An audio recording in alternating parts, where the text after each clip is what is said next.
नमस्कार। एआई की दुनिया बहुत तेजी से बदल रही है और हम सब सोच रहे हैं कि इस रेस में आगे कैसे रहें। क्या इसके लिए कोडिंग सीखना ही एक रास्ता है? शायद नहीं। आज हम इसी सोच को बदलने वाले हैं। इस चर्चा में हम उन नॉन टेक्निकल स्किल्स पर बात करेंगे जो आपको इस एआई रेवोल्यूशन में न सिर्फ टिकाए रखेंगी बल्कि सबसे आगे ले जाएंगी। तो चलिए शुरू करते हैं। तो सवाल यही है जो आजकल हर किसी के दिमाग में है, चाहे आप किसी भी फील्ड में क्यों ना हो। एआई क्रांति में आगे कैसे रहा जाए? और इसका जवाब आपको शायद थोड़ा हैरान कर दे। जी हाँ, इसका जवाब कॉम्प्लेक्स कोडिंग में नहीं है। असली कुंजी तो उन नॉन टेक्निकल स्किल्स में छिपी है जो हमें यानी इंसानों को एआई से अलग बनाती हैं। ये वो स्किल्स हैं जो एआई के इस दौर में सबसे ज्यादा कीमती होने वाली हैं। तो आइए एक एक करके इन्हें जानते हैं। तो हमारे पहले हिस्से में हम उन स्किल्स पर फोकस करेंगे जो इंसान और एआई के बीच बातचीत को बेहतर बनाती हैं। मतलब एआई से असरदार तरीके से कैसे बात की जाए, ये समझना बहुत जरूरी है। तो 9वें नंबर पर है प्रॉम्प्ट इंजीनियरिंग। आसान भाषा में कहें तो ये एआई से सही काम करवाने के लिए सही सवाल पूछने की कला है। आप इसे एआई की भाषा भी कह सकते हैं और इसे सीखना आपको दूसरों से एक कदम आगे रखता है। इसको ऐसे समझिए, एआई एक जिन की तरह है। अगर आप जिन से अपनी ख्वाहिश साफ साफ नहीं बताएंगे तो उसे ठीक से पूरा नहीं कर पाएगा, है ना? बस वैसे ही एक अच्छा और क्लियर प्रॉम्प्ट एआई को ज्यादा सटीक और काम का रिजल्ट देने में मदद करता है। हमारी 8वीं स्किल है एआई पावर्ड पर्सनल ब्रांडिंग। देखिए, आज के दौर में अपनी एक अलग पहचान बनाना पहले से कहीं ज्यादा जरूरी हो गया है और एआई इसमें आपका सबसे अच्छा दोस्त बन सकता है।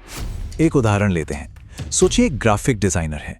वो एआई का इस्तेमाल करके ऐसे लोगो, पोर्टफोलियो या सोशल मीडिया पोस्ट बना सकता है जो उसकी क्रिएटिविटी को एक बिल्कुल नए लेवल पर ले जाए। ये अपनी काबिलियत को दुनिया को दिखाने का एक बेहतरीन तरीका है। 7वें नंबर पर जो स्किल है वो है डेटा स्टोरी टेलिंग। देखिए, एआई हमें बहुत सारा डेटा दे सकता है, लेकिन उन नंबरों को एक ऐसी कहानी में बदलना जो लोगों के दिलों को छुए, असली स्किल तो वही है। ये आंकड़ों और इंसानी जज्बातों के बीच एक पुल बनाने जैसा है। जरा सोचिए, एक संस्था है जो पानी की कमी पर काम कर रही है। अब वो बोरिंग सी स्प्रेडशीट्स दिखाने के बजाय डेटा का इस्तेमाल करके एक ऐसी कहानी बना सकती है जो दिखाए कि ये संकट लोगों की जिंदगी पर क्या असर डाल रहा है। इससे लोग जुड़ते हैं, दान देते हैं और मदद के लिए आगे आते हैं। यही तो है डेटा स्टोरी टेलिंग की असली ताकत। चलिए अब आते हैं हमारे दूसरे हिस्से पर। यहाँ हम उन स्किल्स पर ध्यान देंगे जो एआई को बिजनेस या किसी संगठन में सही तरीके से लागू करने के बारे में है। 6ठी स्किल है क्रिएटिव एआई थिंकिंग। ये सिर्फ एआई को इस्तेमाल करने के बारे में नहीं है, ये तो इस बारे में है कि हम एआई के साथ क्या-क्या नया और अनोखा कर सकते हैं। ये अपनी क्रिएटिविटी को एआई की पावर से मिलाकर कुछ कमाल के सॉल्यूशन बनाने के बारे में है। अच्छा, यहाँ एक छोटा सा ब्रेक लेते हैं। अगर आपको ये बातें काम की लग रही हैं और कुछ नया सीखने को मिल रहा है तो एक पल निकालकर इस वीडियो को लाइक जरूर कर दें। और अगर आप यहाँ नए हैं तो चैनल को सब्सक्राइब करना ना भूलें। इससे हमें आप तक ऐसा और भी कंटेंट लाने में मदद मिलती है। तो 5वें नंबर पर है एआई बिजनेस स्ट्रैटेजी। देखिए, किसी भी बिजनेस के लिए एआई की ताकत का सही इस्तेमाल करने के लिए एक क्लियर प्लान होना बहुत जरूरी है। ये समझने के बारे में है कि एआई को कहां और कैसे इस्तेमाल किया जाए ताकि बिजनेस को सबसे ज्यादा फायदा हो। हमारी लिस्ट में 4थी स्किल है एआई प्रोजेक्ट मैनेजमेंट। देखिए, एआई प्रोजेक्ट्स काफी मुश्किल हो सकते हैं। एक अच्छे मैनेजर को टेक्नोलॉजी, टीम, बजट और डेडलाइन, इन सब के बीच एक बैलेंस बनाना होता है।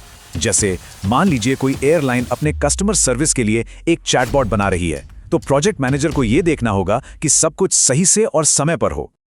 और अब हम आ गए हैं अपने आखिरी और सबसे जरूरी हिस्से पर।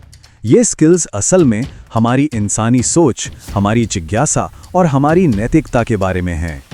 तो तीसरे नंबर पर है नेचुरल लैंग्वेज प्रोसेसिंग यानी एनएलपी।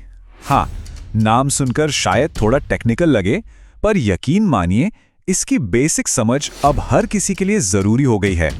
ये हमें ये समझने में मदद करता है कि एआई हमारी भाषा को आखिर प्रोसेस कैसे करता है। इसको ना बहुत सिंपल तरीके से समझते हैं। एनएलपी 3 स्टेप्स में काम करता है। पहला, आप इनपुट देते हैं यानी अपनी भाषा में कुछ कहते या लिखते हैं।